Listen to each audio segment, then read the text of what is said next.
Welcome to the MUFG Global Markets Podcast. I'm John Cook, and I'm joined by Hailey Orr in MUFG's Capital Markets Strategy Group, as well as Tobi Petrocelli, the Head of Environmental and Sustainability Management at MUFG. It's Wednesday, October 20th, 2021. Welcome to the podcast, Hailey and Tobi. Great to be here. Thank you. So Tobi, why don't we start off with you? A lot is happening in the evolution of ESG right now. Can you tell our listeners what some of the most important recent developments are as it pertains to the potential for mandatory ESG disclosure requirements for companies? Absolutely. Thank you again, John. The evolution of ESG is definitely gaining momentum here in the US, truly taking a lead from Europe in recent years. We see disclosures on ESG factors will definitely become standardized and widespread by the end of the decade across oceans for certain. As we've seen with corporate governance reform, intensified pressure from investors will really serve as a major catalyst for this change. And we're really seeing that right now on the forefront here in the US. Regulators will definitely play a leading role. This will be with either a comply or explain code of best practice and truly address E&S issues, including that of climate-related matrices. Enhanced ESG disclosures will pave the way for investment professionals, financial institutions like ours, to better incorporate ESG risk assessment into our decision-making process. However, as we've seen, climate change will become a dominant theme for all sectors, including those that are emission intense.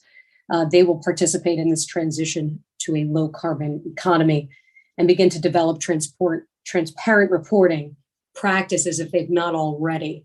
So there are several existing reporting standards that have served as a blueprint for the anticipated mandatory disclosure we're going to see, inclusive of the likes TCFD, GRI, and SASB.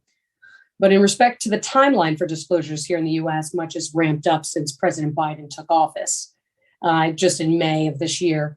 And he executed an executive order on climate resilience and has taken a whole of government approach, establishing teams of ESG experts, cabinet members to respond to climate change, truly promoting the resilience of the US financial system to climate-related financial risk.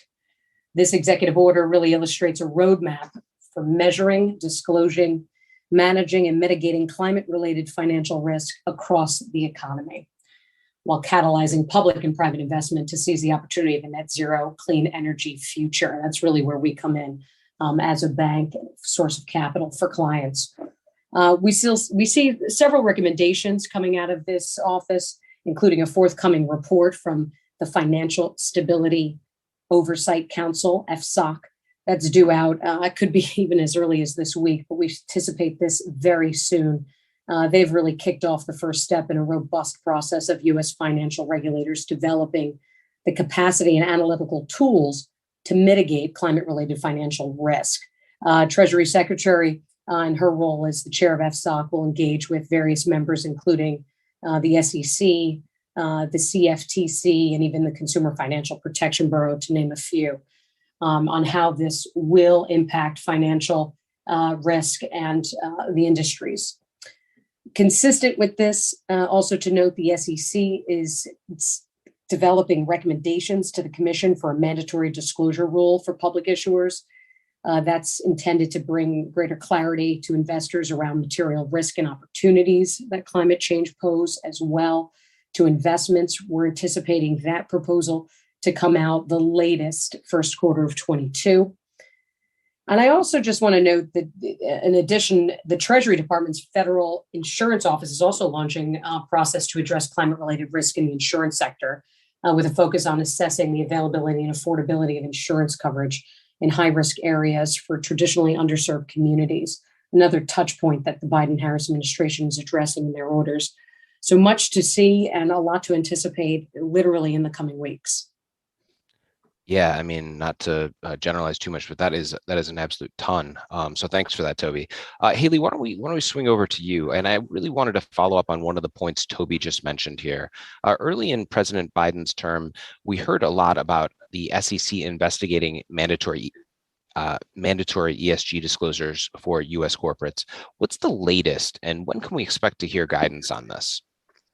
Sure, John, thanks. I break what's happening at the SEC, I break it into sort of two key developments as it pertains to ESG disclosure. The first is what we saw at the end of September, which was an announcement that the SEC is going to more strictly enforce their 2010 Commission guidance regarding disclosure related to climate change.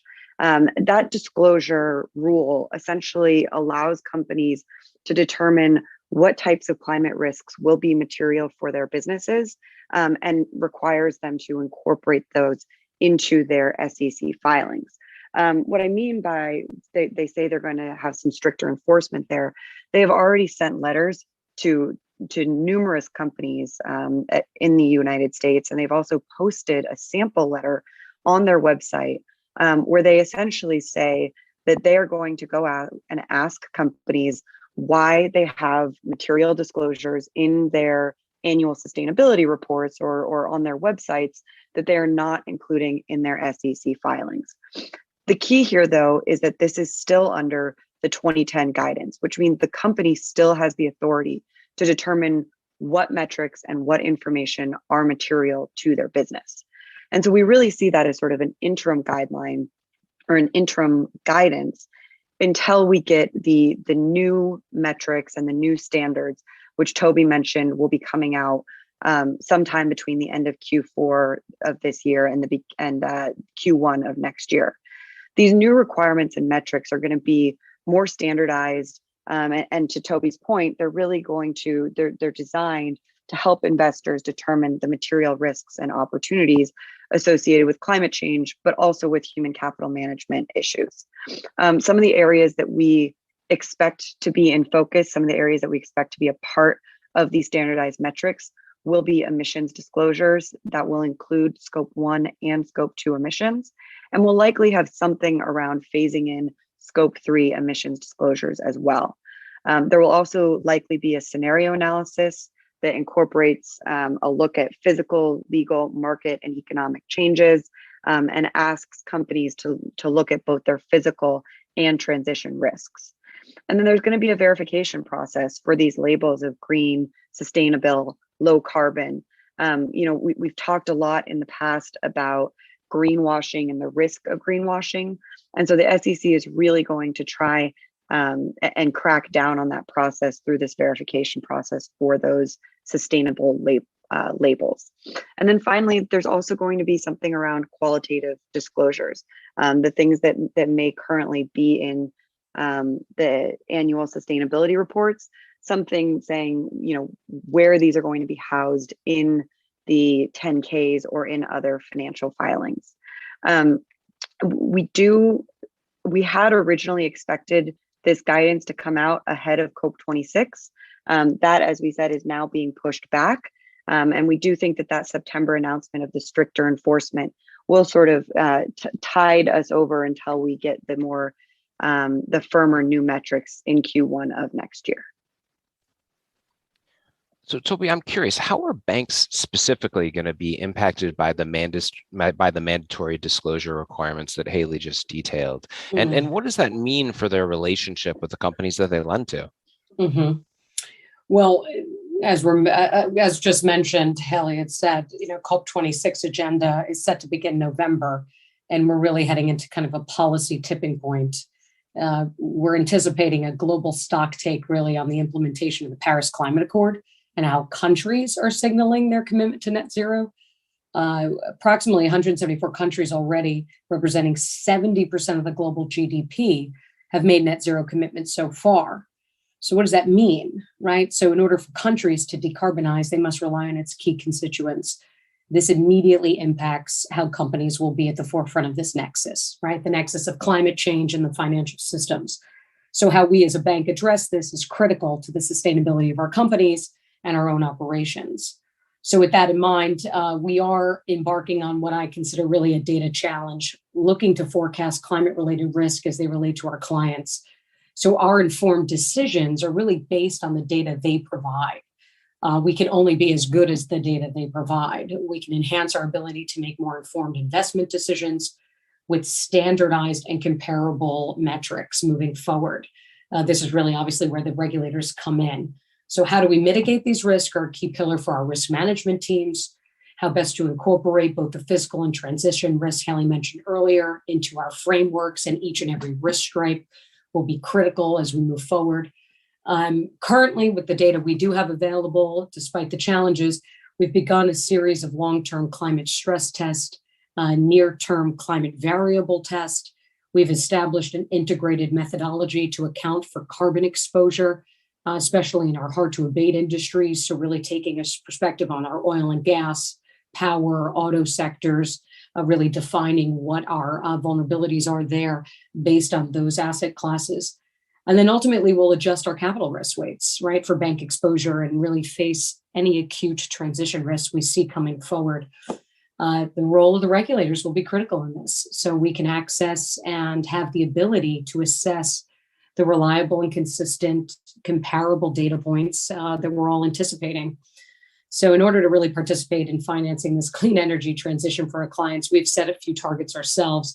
We will anticipate a carbon neutrality plan that has been stated for our financed portfolio by 2050. We've also committed to spending over $330 billion in the next decade to enhance our clients' ability to perform on this energy transition. That sustainable finance will focus not only on the E, but also on the S and G. So this is a global commitment spearheaded out of our head office in Tokyo and replicated here in the Americas. So we'll be focusing closely on that and releasing interim targets so we can identify our pathway and achieve these goals in the coming years. Much work ahead of us, but looking forward to it, collaborating with everyone here at MUFG to make that happen. Thank you. Yeah, thank you. And that's obviously a huge focus for MUFG. So Hailey, a little bit earlier in the podcast, I think you both did a great job of going through the, all these pending disclosure requirements. So I guess my question to you to kind of wrap things up is, what can our clients and companies just more broadly do now to prepare for these pending disclosure requirements? I think it's really important that companies look at this from sort of a whole of company approach, the same way that the Biden administration has very clearly said that they're going to take a whole of government approach to this issue. And what I mean by this is that collecting data on emissions or collecting other relevant data is not something that's going to be siloed within the sustainability office of a company. This is a full company strategy that needs to be developed at the board level. It needs to be worked in close partnership with the Treasury team, with the sustainability office. And it's something that companies are going to need to put dollars behind. This is coming more quickly than many have anticipated.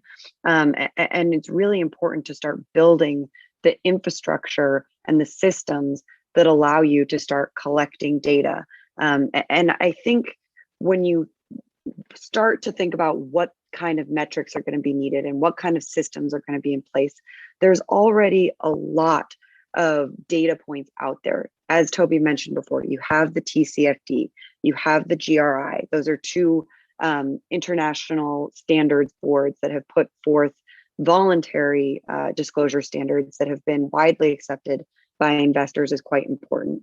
When you want to drill in on a more industry-specific basis, the SASB framework is remarkably helpful in understanding some of the key data points that will be relevant within each industry. So it's important today to start building these systems, be able to answer the data requests in some of those international frameworks, and really start putting the investment in today, which will certainly pay dividends down the road as these things become mandatory.